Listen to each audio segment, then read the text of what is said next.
Yes. What is your name? Leona. Leona. Yes? Leona. Nice to meet you, Leona.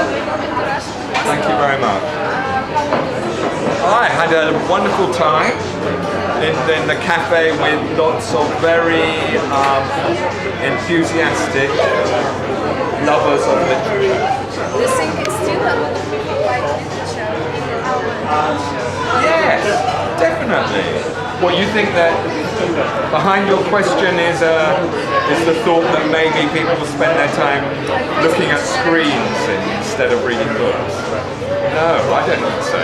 People definitely are less than they did before because, for example, Instagram doesn't allow new captions. Yeah.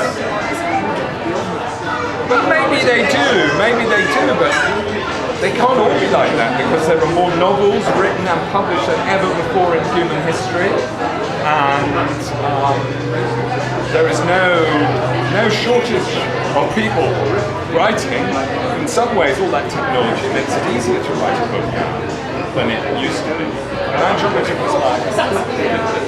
Well, writing a novel with a typewriter, I think, is harder than writing with a word processor, much harder, because when you are writing with a computer, you write something and then you forget something, you've forgotten something, or you change your mind, you just move things apart and put a new thing in. Much harder the skill in the old days when Ernest Hemingway, he wrote with a typewriter, and once it was decided, the sentence was decided, the only thing you could do was say forget it, throw it away. You couldn't just change it and put something else in before it. Yeah, but the quality is much better than nowadays. Maybe it's depends. I think it is. Yes, I think some of the technical aids to writing make it easier to write bad novels than ever before. What kind of books can you recommend to our readers? Who are your readers? If I only knew. Ordinary people, middle age, postmen, people, family. Okay. Do you mean books? Okay, for summer reading. Well, I don't know if you mean books in English or books which are English but might have been translated into Russian. Let's start with translating. Translated, okay. Well, to me, as you might have gathered from what I was saying earlier, to me the greatest novelist of all in English is Jane Austen. And the good thing about Jane Austen, one of the many good things about her, is that you can read a Jane Austen novel for the 10th time as a middle-aged person and discover new sophistication in it, but you can also read it when you're 13 years old and understand it very well. So I think a reader who reads Pride and Prejudice will understand it very well, and that's a good book for the summer. Thank you for your advice, but to be honest, I was asking about New books, okay. New books. Well, my two favourite living novels, I said English. Do you want Americans or just British? of course, British. Okay, not Americans. My two favourite living British novelists are, one is very famous and one is probably not very famous. The famous one is Hilary Mantel. You heard of her in Russia? No. Well, sorry? So, girl, it's a woman, yes. And also, she's won the Booker Prize twice. She's the only woman to have won it twice. And the only British writer to have won it twice.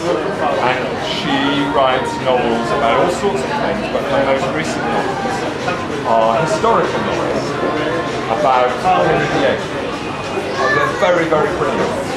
And she wrote a novel called Wolf Hall, and that's fantastic. And the reader has the advantage that if they find the book difficult, there is a television version of it as well. Okay. Oh, yeah, okay. The other writer, who you will not have heard of, who is my other favourite British writer, is called Edward St. Albans. It's a very strange name because he's an aristocrat. And he has written autobiographical novels, and which are gathered together in an anthology called Nevermind.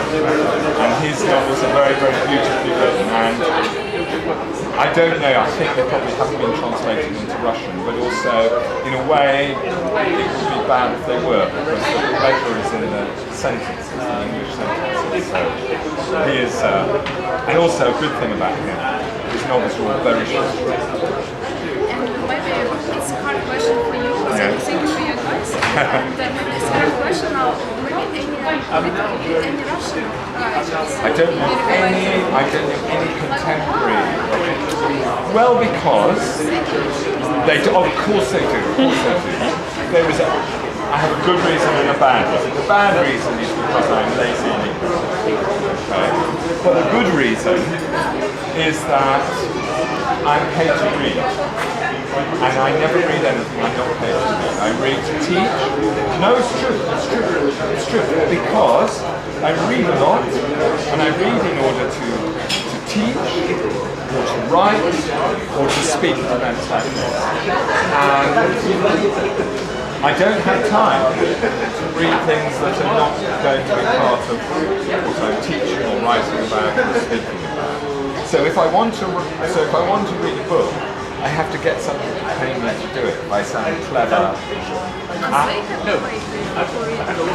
Well, but no, I'm speaking metaphorically. So if there is, do you understand? So if there was a book which I wanted to read, I would think, I would get the newspaper to agree that I write an article about it before I read it. Because otherwise I've spent 7 or 8 hours reading a book that I can't use. Can you read just not for yourself? Well, but I like the things I use. So See? everything has to be used. Yeah, pretty much. But for pleasure. But the pleasure is, no, but I still get pleasure from it. I still get pleasure. Well, you tell me, who should I read that is a living Russian novelist who's translated into English? Who? Tchaikovsky. That's really good, is it? Yes. Okay. Metro 2033. Yes, and it's translated in many languages. Okay, alright, okay. I will look for it. I know. It's about secret subway in Moscow, which you usually buy. Okay. I have heard of it. I have And now heard of he just wrote us about Metro 2035. Right. Okay. Okay. I have heard of Around 30 languages, and there is a very famous computer based on it. Okay. All right. Well, I will look for it, but I have to think of a reason to read You it. have to use it just and relax. Take it easy. But also there is something else which is a better reason, which is that I don't read much fiction in translation, not just from Russia, but from France or Italy or wherever, or Germany, because to me the pleasure of reading is in the sentences. And so I know that if I am reading in translation, I'm losing something. And I find that knowledge frustrating. So of course I read Tolstoy, Dostoevsky, but I feel like it's not the real thing. Whereas when I read, Dickens, I get the real thing. It's the real thing. Straight from him to me. Yes? And there is and it is not like somebody else's interpretation. It is the thing itself. And that is a very exciting thing. And so when you read in translation, it is always through us. Yes.